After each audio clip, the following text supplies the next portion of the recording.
Amen.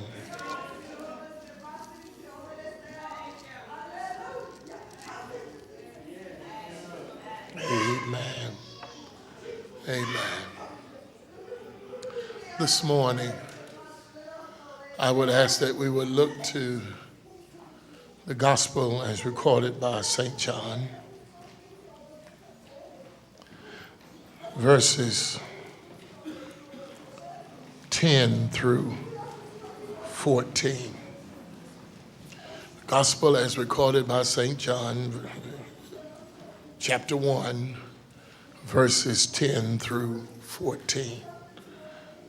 Would you read?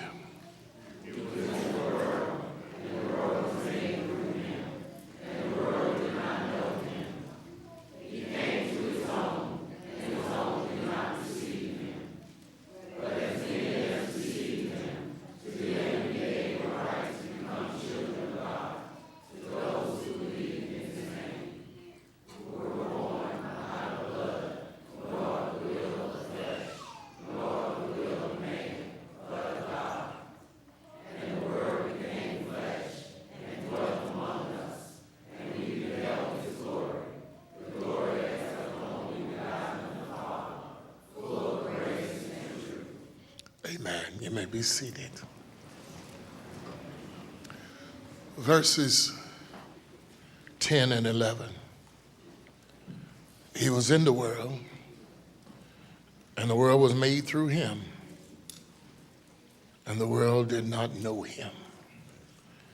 He came to his own, and his own did not receive him. Overcoming rejection. Overcoming rejection.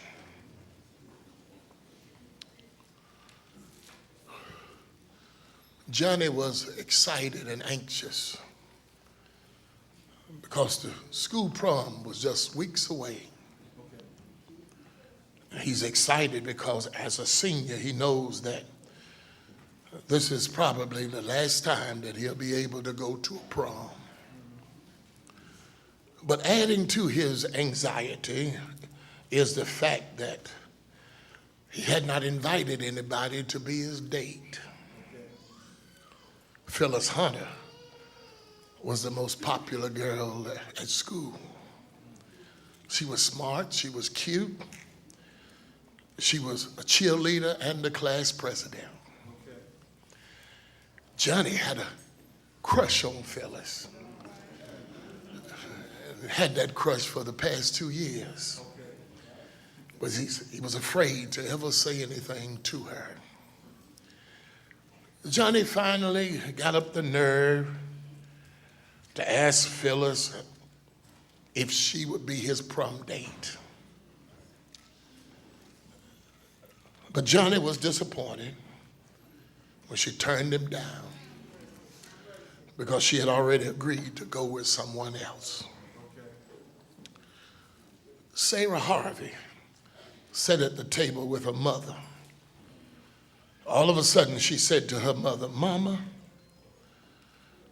why doesn't my daddy have anything to do with me? He doesn't write me, he doesn't call me, he doesn't acknowledge my birthday, he didn't come to my graduation. He didn't even send me a gift for Christmas. Mama, why doesn't my daddy love me?" Her mother simply said to her, as she sat there confused and hurt, mother said, "Baby, it's going to be all right. I'm here for you." James Castle has an MBA, a master's in business administration. But he's been laid off for the past 2 years. He's applied for job after job, but to his dismay, he's constantly turned down. His wife now is started complaining because the mortgage is 4 months behind. The credit is shot. And he got a call from a prominent company recently who said they wanted to interview him. He went in for the interview and felt the interview went good, so he felt good about it. But 2 days later, same company called and said he didn't get the job. They hired somebody else. William Baker has been married to his wife Jennifer for the past 20 years. And like all marriages, they had their ups and their downs. But William was not prepared for what would eventually happen. A deputy sheriff rang his doorbell. He answered the door, and the deputy sheriff handed him the divorce papers that Jennifer had filed. The divorce decree suggested that she had filed for divorce based on irreconcilable differences. And I've shared all these scenarios with you because these scenarios depict people who experience the pain of rejection. And I said that to say this: all of us in here, from the pulpit to the back door, would experience the pain of rejection at some point or another in your life. In fact, there's no way around it. It is an inescapable reality of life that if you live on this planet Earth, you're going to be rejected. And can I tell you, children of God, there is no pain like the pain of rejection. To be told by others that you're not good enough. To be told by others that you're not pretty enough, you're not handsome enough, you're not attractive enough. To be told by others that you're not wanted, you're no longer needed, that you're no longer welcome to be a part of our group. No one likes the feeling of being rejected. In fact, it goes against human nature because we were all born with the innate nature and capacity and need to be a part of a social fabric of a group. We all want to be accepted and included. Do I have a witness? And when we are not accepted and included by others, it causes us to hurt at a very deep level of our psychic. Researchers have conducted a series of studies in the area of psychology called rejection sensitivity.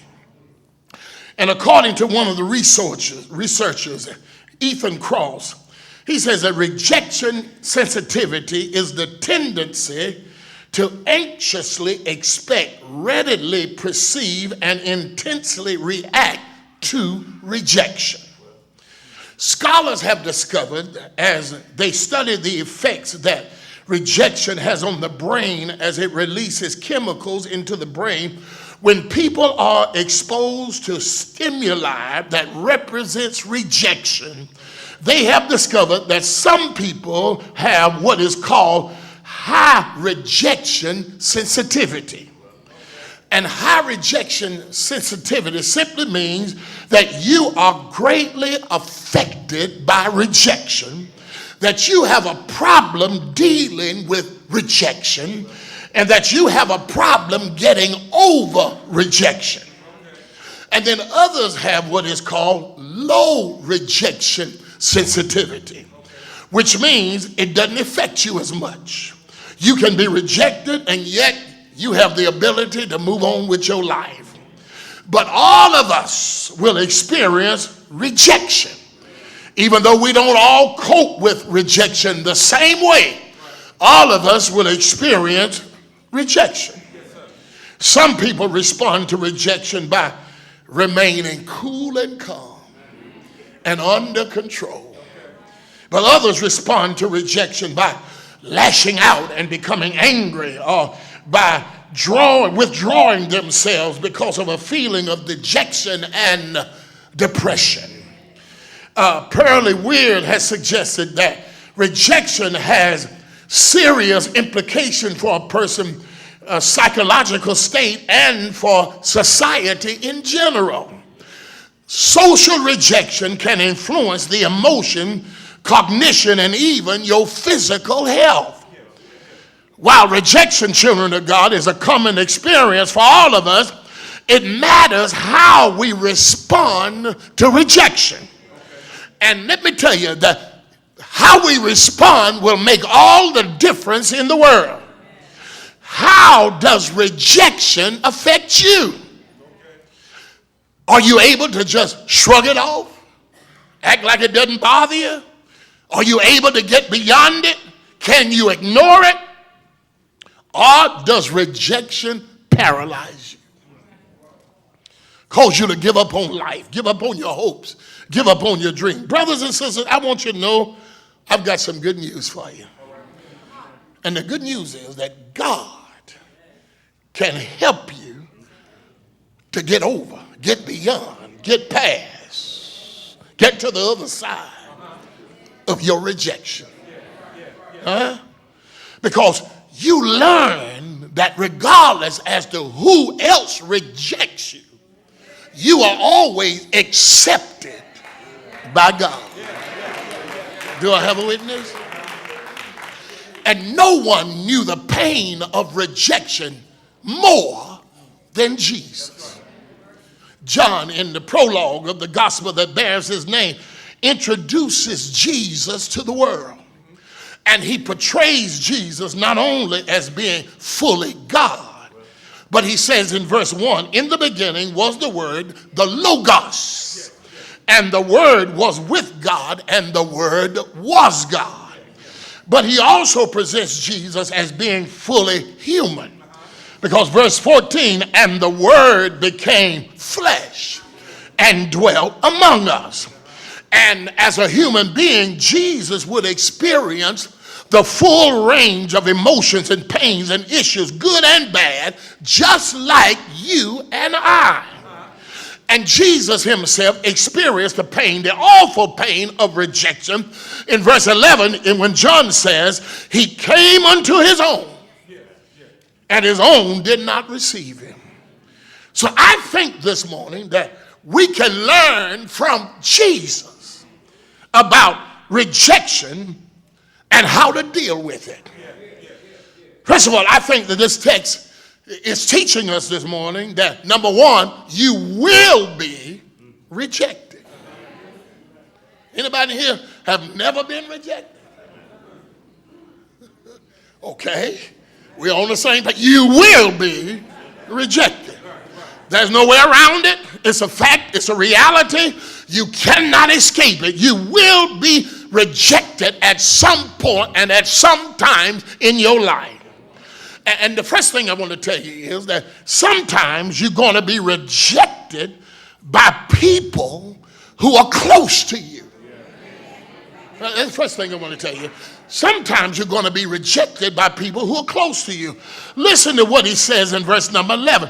He came to his own. What does that mean? To his own domain, to his own homeland. And his own people did not receive him. Now, if anybody should have accepted Jesus, it should have been his own people. It should have been the Jewish nation. All of the Old Testament that they had pointed to Jesus. From the laws of the Old Testament to the writings of the prophets, to the temple rituals, to the writings of the Psalms. All of it pointed to Jesus. And yet John says when Jesus showed up in human history among his own people, he came unto his own, and his own did not receive him. Listen, he was rejected by the people that you would have certainly thought would have accepted him. Child of God, can I tell you that in this life, you and I will experience rejection. And sometimes that rejection is going to come at the hands of somebody who's close to you. Am I talking to anybody here who've experienced the pain of rejection because you didn't have a father in your life and you lived all of your life wondering, why didn't my daddy want to have anything to do with me? Why didn't I hear from him? That's a form of rejection. And I could be talking to somebody who always had to live with the fact that your parents seem to have favored another sibling above you. That's a kind of rejection. I could be talking to somebody here who've experienced the rejection of divorce, because whatever else divorce is, it's a public statement that says, I don't want you, and I want the world to know I don't want you. I wish I had somebody in here. Sophia Avery has suggested that the most painful type of rejection comes at the hands of loved ones. When your mate ends your relationship, rejection comes from someone that you love. You take it personal. And listen, let me tell you something. It can trigger all types of painful memories from your past. And it can linger, causing you to have pain long after that relationship has ended. Causes you to have the emotions of insecurity, low self-esteem, loss of trust, loss of the ability to love and to be loved, fear of being rejected, fear of abandonment. These are just a few of the emotions that people will experience when they are hurt and rejected at the hands of somebody who is supposed to love them. And can I tell you that